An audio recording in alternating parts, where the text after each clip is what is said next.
Good morning, friends. Welcome back to my channel. First of all, I want to apologize to all of you for the absence. I have been traveling. I was not around, so I could not make videos for a few days. I know that my viewers, they depend on me for daily financial updates, for their stock market analysis, and also for their promotion exams, especially my bankers friends. So I seriously apologize, but now I will try to make up. I will be bringing weekly updates for the days gone by. Whatever we have missed, we'll bring. Instead of daily updates, we'll be bringing weekly updates, and this will cover the major news.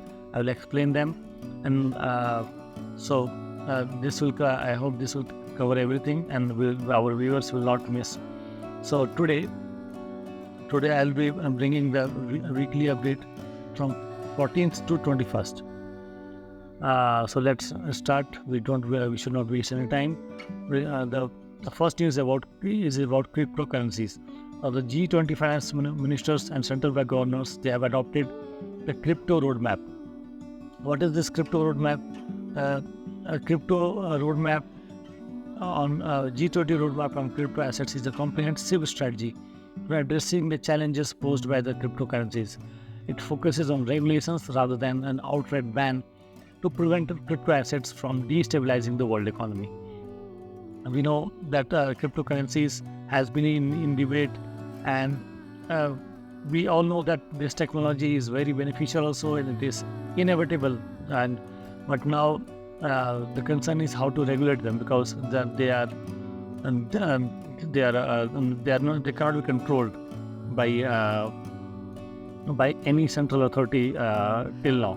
So the crypto roadmap also emphasizes the need for clear tax treatment. The report also highlights that a complete ban is not a direct solution for any country, and it has to be regulated. Now, crypto is a challenge as well as an opportunity, and we should bring regulatory structure to harness its potential. So that is very good that central governments and especially big countries, G20 countries, are thinking about it in this direction. Hopefully, it will yield results. The Kotak Mahindra Bank has come up with a new innovative two-in-a-box approach to mirror Amazon-like service experience. New customers, they are joining the bank. They are no longer ready to stand in queues and go to the physical branch. So private banks and the new banks, they are trying to attract these customers by bringing newer technologies. What is this two-in-a-box approach? This is based on three pillars. And the first pillar is to offer Amazon-like service. That is, it is available anytime. Second, focus is on enhancing the employee experience by providing them with the right tools and systems. Third pillar is on the emphasis on increased productivity. So these are the three pillars. Why it is needed? Because more millennials. Who are millennials? The millennials are the people who are born in the new millennium. So millennials are becoming their customers. There is increasing need for more than ever before for constant availability like Amazon, flawless transactions, and robust cybersecurity. So they are trying to woo new customers. SEBI has strict guidelines on anti-money laundering. Now the partners with 10% stake, they have to be reported under the beneficial owner scheme. So the world over, the emphasis is shifting towards the real beneficiaries of any transaction or any firm or account. So SEBI has issued guidelines in line with the trend. Earlier this requirement was 15%, now that has been reduced to 10%. Now EU is ready to consider India's offer to collect carbon tax, but after detailing. So from January 21, January 1st, 2026, EU is going to levy carbon border adjustment mechanism system. What is this? This is a landmark tool to put a fair price on carbon emitted during the production of carbon-intensive goods that are entering the EU market.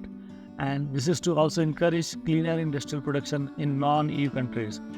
So they are disguising this tax as a as a tool to encourage other non-EU countries to use carbon-friendly, non-carbon intensive methods for production.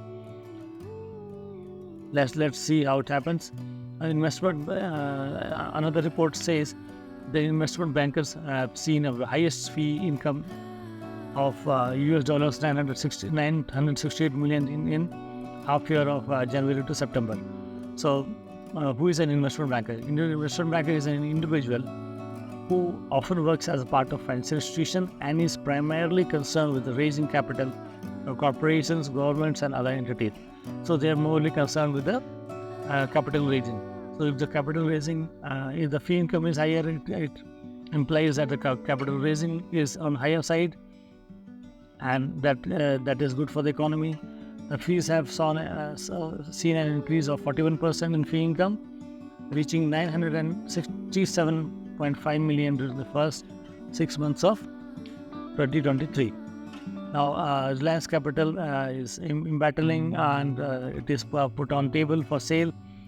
Hinduja Group's company, Indus International Holdings Limited, is trying to buy this. It is bidding for the company, but now IRDAI has rejected their proposal for capital raising by pledging the shares of Reliance Capital General, Reliance General Insurance, and Reliance Nippon Life Insurance. So, what this IIHL they were trying to do, they were trying to pledge the very shares of the company they wanted to purchase and get the money from them and buy. So, IRDAI has rightly rejected. Also, the investment bank they are proposing to cross-sell Reliance Capital Insurance products.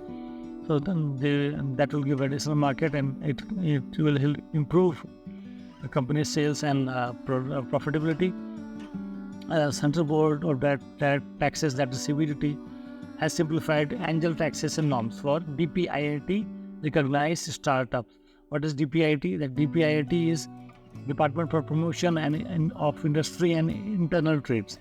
So there are some 99,380 startups recognized by DPIIT. So now these startups will not face any verification on account of angel taxation in case they are picked up for scrutiny. What is angel taxation? Angel taxation is a tax when an unlisted company issues shares to any investors at a price higher than its fair market value.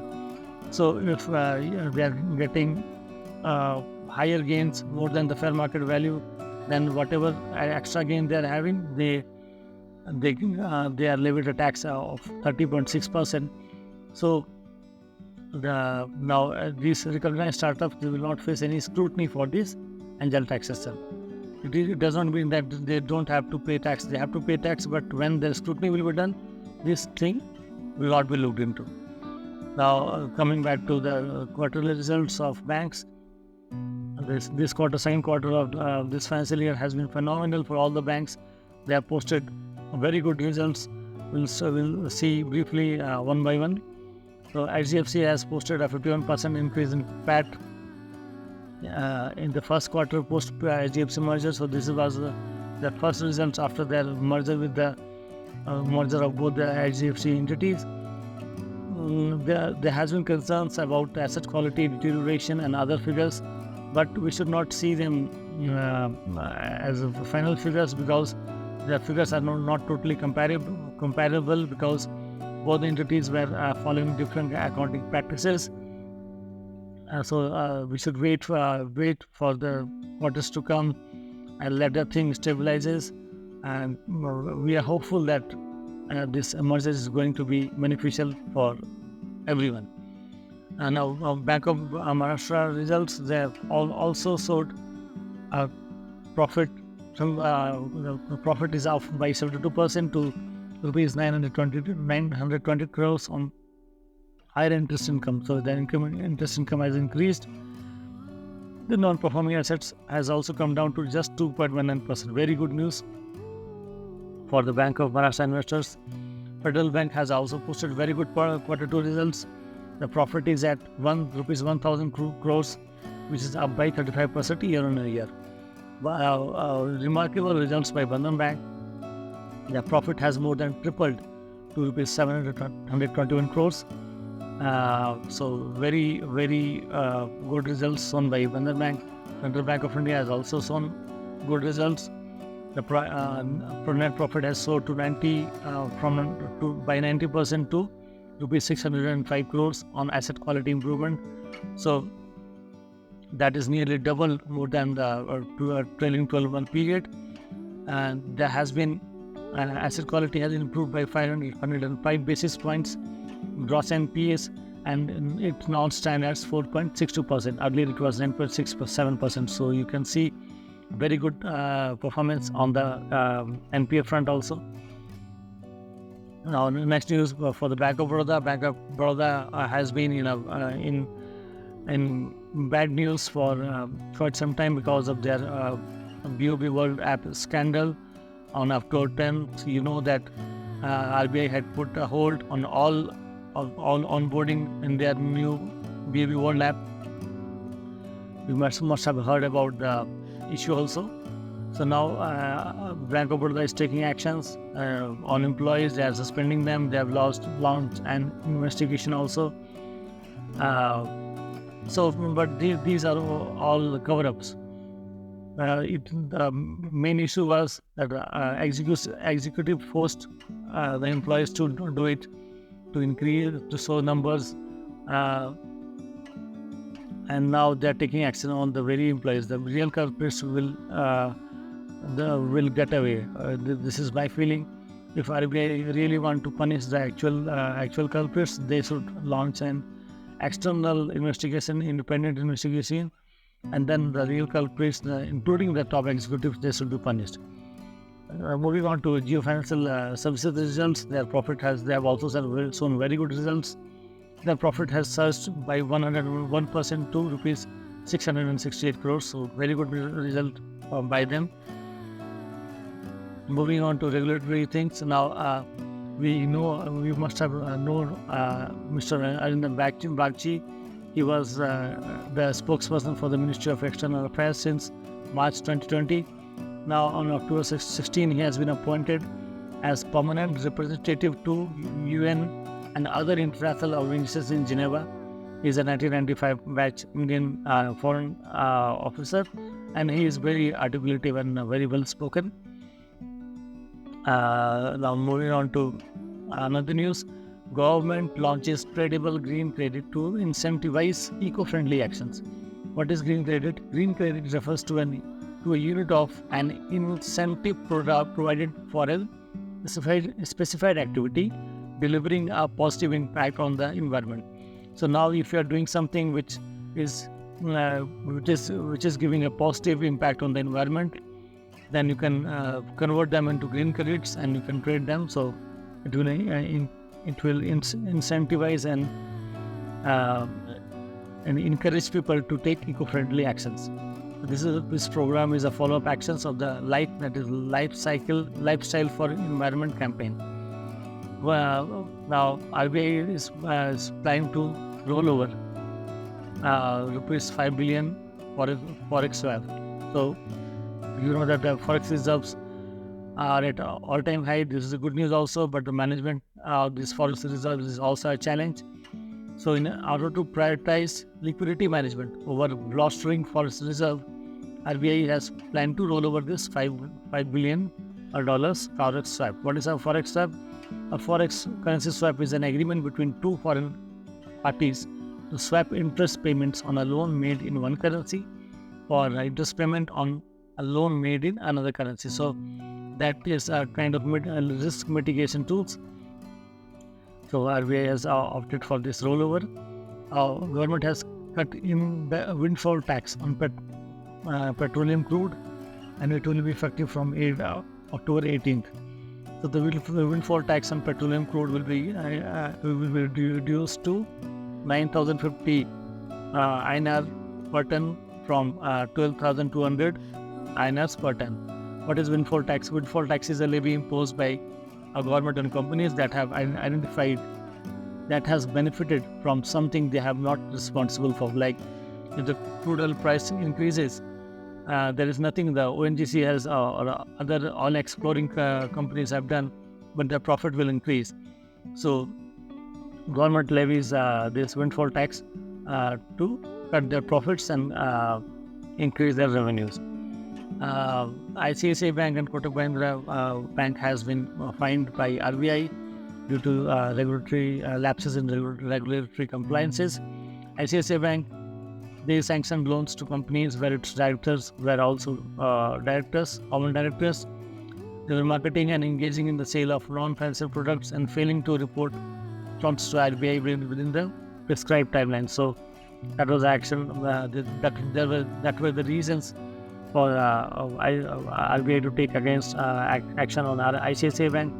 And Kotak Mahindra Bank has been penalized because they were levying interest from the disbursement due date instead of actual date of disbursement, which is grossly wrong.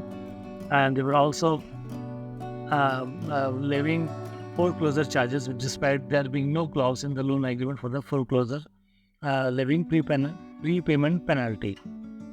So now moving on to CCI, Competition Commission of India has approved the merger plan of IDFC First Bank and IDFC. IDFC First Bank and IDFC, they are planning to merge more or less on the same pattern of HDFC and HDFC Bank. So Competition Commission of India has approved. The approval was granted under the Green Channel route. However, the merger is still subject to various regulatory and statutory approvals. This is a long process, but this has been a big milestone in the merger process, and the companies will now work towards obtaining the necessary clearances and fulfilling legal requirement. Another news on the Maruti Suzuki front, the Maruti Suzuki board has approved acquisition of Suzuki Gujarat at rupees 12,841 crores. Suzuki Gujarat is a company incorporated in 2014. It is owned by Suzuki Corporation Japan, and it manufactures the components and it supplies entirely to Maruti Suzuki only. So Maruti Suzuki said it is making the acquisition to reduce complexity and bring all manufacturing related activities in the country under one entity. So they are doing kind of a restructuring of their manufacturing structures.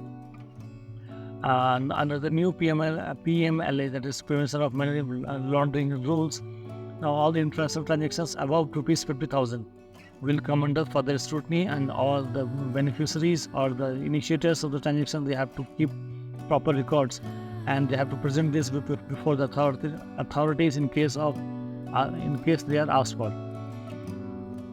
Now the MNCs working in India, 1,000 MNCs, they have been asked by the GST to pay taxes on expat salaries allowances. So GST authorities have said that they view the salary or allowances of expat which is paid either fully or partially by a foreign company and later reimbursed by the Indian company to the foreign company as similar to supply of manpower, and hence they are taxable under GST regime. But they have clarified that if salaries are directly paid by the Indian company to the employees and they are not reimbursed, they won't attract GST. That is actually an expense for the Indian company. But what these companies they were doing, they were transferring their employees to a foreign company.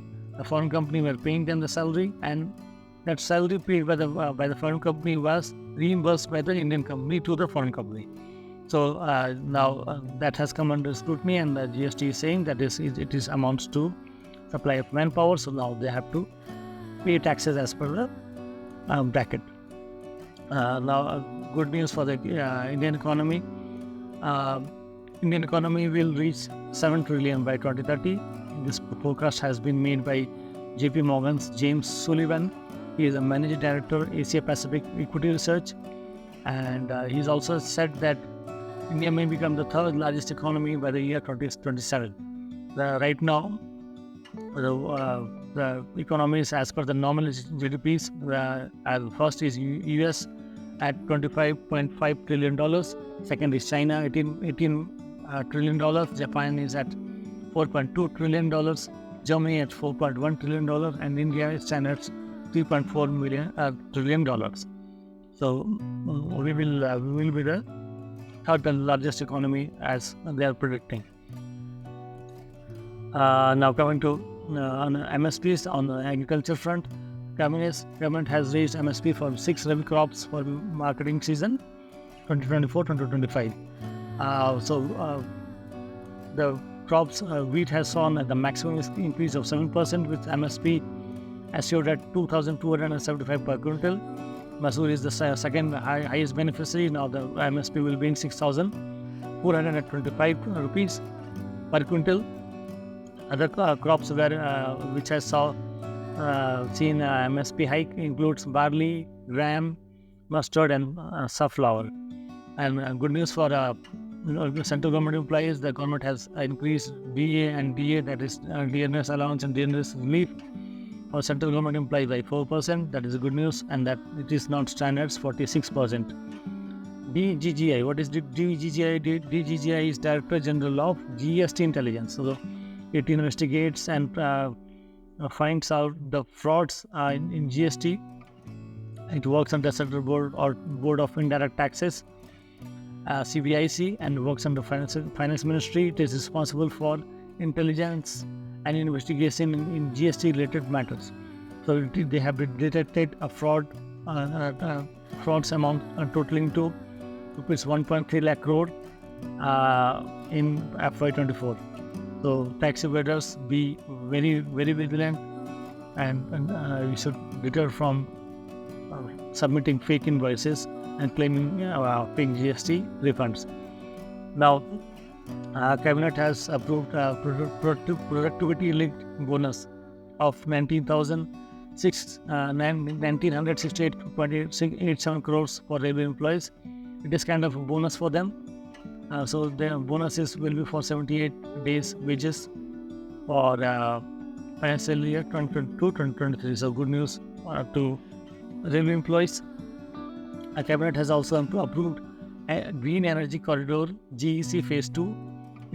This is an interstate transmission system for 13 gigawatt renewable energy project in Ladakh. So government is installing a 13 gigawatt renewable energy project in Ladakh. This project will be connected through transmission line for evacuating power, and this line will pass through Himachal Pradesh and Punjab up to Kaithal in Haryana, and this will be integrated with the national grid. So this will be integrated with the national grid, and the benefit will be for the whole country now. And other news in nutshell: food imports, food meant for re-export, will no longer need FSSI clearance. So the food safety regulator will not give their clearance will not be required for food which is imported for re-exporting. So if that is not consumed in our country, they will not require FSSI clearance. That has been clarified by them. RBI has started wholesale digital rupee pilot project in call money, that is CBDT pilot project in call money market. Let's see how the response will be. The SoftBank, which is a major investor in Zomato, they have decided to offload 1.1% stake in Zomato. That will be worth rupees 1,024 crores. The ICAI, that is Institute of Chartered Accountants of India, has bagged a prestigious UN award for its contribution to sustainability reporting. So good news and congratulations to ICAI. Government is the government securities and other statutory deposits has seen a rise of 90% in October. So banks are investing more in SDLs and government securities. This is because of higher bond yields are making these investments more attractive. Tata Steel is planning a rupees 2,600 crore green steel plant in Ludhiana. The company will invest 2,600 crore in the first phase of the project and is expected to be commissioned by March 2025. This will be Tata Steel's first low-carbon green steel plant. So you can see because of the more emphasis on green and less carbon incentive things, now companies are shifting their focus We have seen the the carbon tax, which is going to be levied by EU. The other countries will follow suit, and now that's why the companies like Tata Steel, now they are shifting their focus to low carbon green steel manufacturing. And lastly, Morgan Stanley has upgraded India to standout overweight market. So earlier,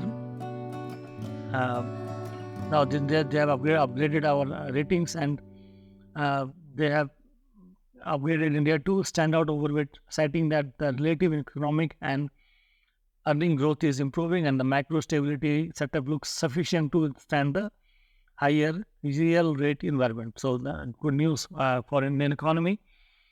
That's a wrap up for the weekly update from 14th to 21st October 2023. I will be bringing the weekly wrap up very soon for the next week from 24th to 30th, 31st. Hopefully this wrap up will be beneficial for all our viewers. Thank you for watching, and I will see you in my next video. Thank you so much.